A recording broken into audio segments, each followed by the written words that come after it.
cette volonté de me porter à la présidence de la République de Guinée.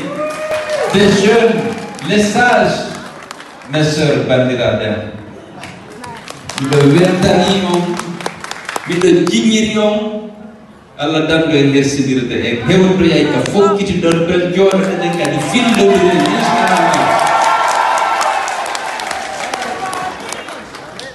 Vous savez, notre combat, lorsqu'on arrive à destination, les derniers tronçons vont être très durs, ça va être le cas. Mais Alpha Condé, au même sous la constitution, sous même attaque, au même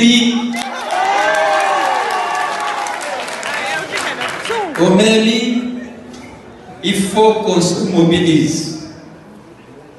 Ce combat contre le changement de constitution n'est pas un combat de l'FDG. C'est un combat du peuple de Guinée et l'FDG va apporter sa contribution. Je disais tout à l'heure que c'est un large consensus qui s'est dégagé pour barrer la route aux promoteurs du troisième mandat.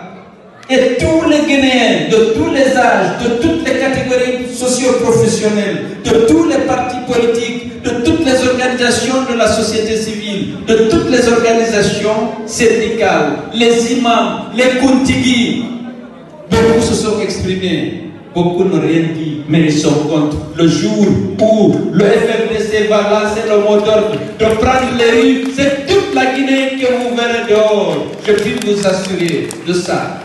Déjà, vous avez vu qu'on a créé le Front National pour la défense de la Constitution.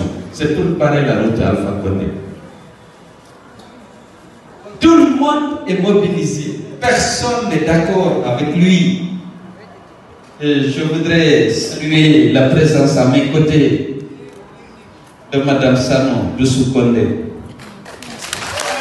C'est une femme de conviction. Lorsqu'elle a vu que le RDG est en train de déraper, de dérailler, elle a pris ses responsabilités. Elle a dénoncé la mauvaise gouvernance. Elle n'est pas le FDG, mais nous partageons les mêmes valeurs, la même lecture des réalités. Et nous avons décidé de nous battre ensemble pour apporter le changement dont notre peuple est en droit d'attendre de ses dirigeants. Alors, je voudrais saluer la présence de Modicide qui est malade en traitement. Lorsque je suis venu à l'UFDG, c'est les premiers à démissionner de l'UPR pour rejoindre, accompagner Sénou à l'UFDG et qui ont contribué donc à faire de l'UFDG très rapidement la première force politique du pays. C'est pas pour rien.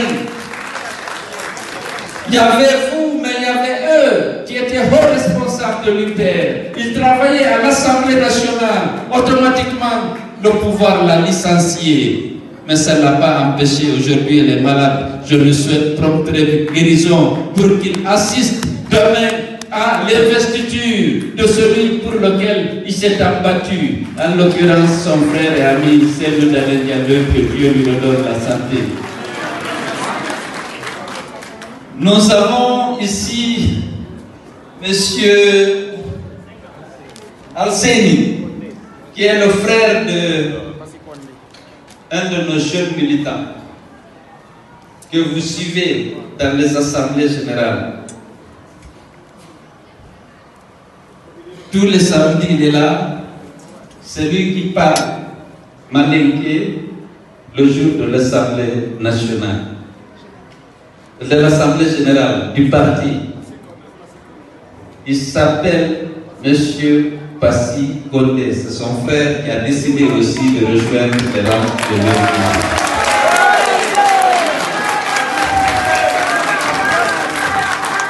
Je sais que vous êtes déterminés.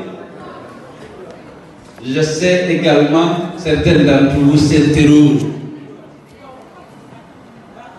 Est-ce que 2020 ne sera pas comme 2010? Ça ne sera pas comme 2010.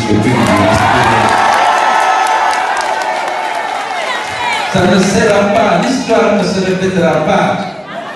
Mobilisez-vous, battons-nous pour mettre Alpha Condé hors de course comme il a décidé de piétiner la Constitution sur laquelle il a juré. Et puis, la démocratie va venir, nous allons gagner et nous allons exercer le pouvoir.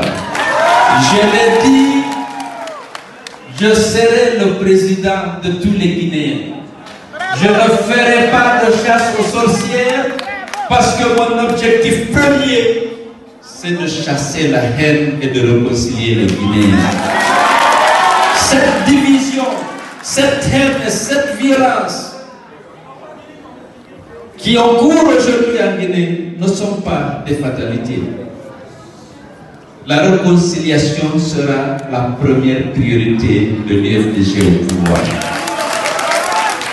Aujourd'hui, M. Alpha Condé a accentué, a aggravé les divisions sur des bases ethniques, en stigmatisant, en excluant, en faisant du tribalisme l'instrument de conquête et de gestion du pouvoir. C'est inacceptable. Il ne mérite pas la fonction, il n'est pas digne de la fonction présidentielle. Mais comme il s'attaque à